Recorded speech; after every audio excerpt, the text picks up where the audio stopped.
હવે આપણે ભૂમિ સંસાધન વિશે સમજ મેળવશું. જમીન નિર્માણ.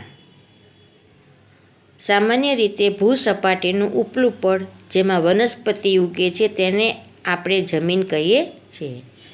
કે સપાટી એટલે કે પૃથ્વી ઉપર જે વનસ્પતિ ઉગે છે એને આપણે જમીન કહીએ છીએ.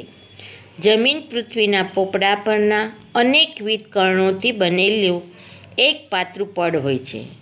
ખડકોના નાના મોટા ટુકડા, કાંકરા, માટીની રજ કે જે અજૈવિક છે તેને આપણે રેગોલિથ કહે છે, જેમાં જૈવિક દ્રવ્યો હવા અને પાણી ભળતા જમીન બને છે. ખેતીના સંદર્ભમાં કોઈપણ દેશોનો આર્થિક વિકાસ તે દેશની જમીનની ગુણવત્તા અને પ્રકાર ઉપર આધાર રાખે છે. જો વિદ્યાર્થીની બહેનો અજૈવિક એટલે કે કાંકરા અને માટીને છે એનો વિકાસ થાય નહીં, એની વૃદ્ધિ ન થાય. જે પદાર્થની વૃદ્ધિ ન થાય એ અજૈવિક પદાર્થ છે અને જેની વૃદ્ધિ થઈ જૈવિક દ્રવ્યો છે. હવે આવશે જમીનના પ્રકાર. ભારતીય કૃષિ સંશોધન એટલે કે ખેતી સંશોધન પરિષદ ICAR દ્વારા ભારતની જમીનને કુલ 8 પ્રકારમાં વહેંચવામાં આવી છે. એક છે કાપની જમીન, બીજું રાતી અથવા લાલ જમીન, 3 નંબર કાળી જમીન, ચોથી છે લેટેરાઇટ જમીન, 5મું રણ પ્રકારની જમીન, 6થું છે પર્વતીય જમીન અને 7 છે જંગલ પ્રકારની જમીન અને 8 છે દલદલ પ્રકારની જમીન. આ 8 પ્રકારમાં વહેંચવામાં આવેલી છે. જમીનનું ધોવાણ અને સંરક્ષણ. જમીનનું ધોવાણ ગતિશીલ પાણી કે હવા દ્વારા થાય છે. જો એકદમ પાણી આવે, વરસાદ પડે તો જમીનનું ધોવાણ થઈ જાય છે.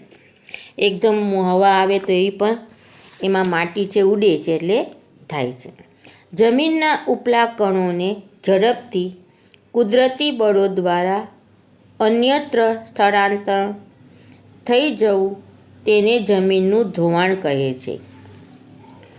આવું થવાથી જમીન છે એ ખેતીની ઉપજમાં ઘટાડો થાય છે. જો માટી નીકળી જાય તો ખેતીના પાકમાં ઘટાડો થાય છે અને આપણે એ માટી નીકળે નહીં એને અટકાવવું જોઈએ.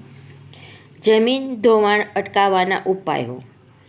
પડતર જમીનમાં વૃક્ષોનું વાવેતર કરવું જોઈએ. એમને જમીન પડેલી હોય એમાં ખેતી કરી એનું વૃક્ષો ઉગાડવા જોઈએ. જ્યાં ઢોળાવવાળી જમીન છે ત્યાં પગથિયા પદ્ધતિથી ખેતી કરવી જોઈએ. આડબંધ બાંધવા જોઈએ. ખેતર હોય કે એની આડે બંધ બાંધી અને માટી નીકળે ને એ રોકવું જોઈએ. જમીન ઉપર ચરાણ પ્રવૃત્તિઓને નિયંત્રણમાં લેવી જોઈએ. હવે આવશે ભૂમિ સંરક્ષણ. ભૂમિ સંરક્ષણ એટલે કે જમીનનું ધોવાણ રોકીને જમીનની ગુણવત્તા જાળવવી, નદીના કોતરો અને પહાડી ઢોળાવો પર વૃક્ષો ઉછેરવા, રણની નજીકના ક્ષેત્રોમાં વાતા પવનોને રોકવા, વૃક્ષોને હારમાળામાં ઉગાડવી. વૃક્ષોને એકી સાથે ઉગાડવા એટલે કે એકબીજાના ઓથેથી એની જાળવણી રહે.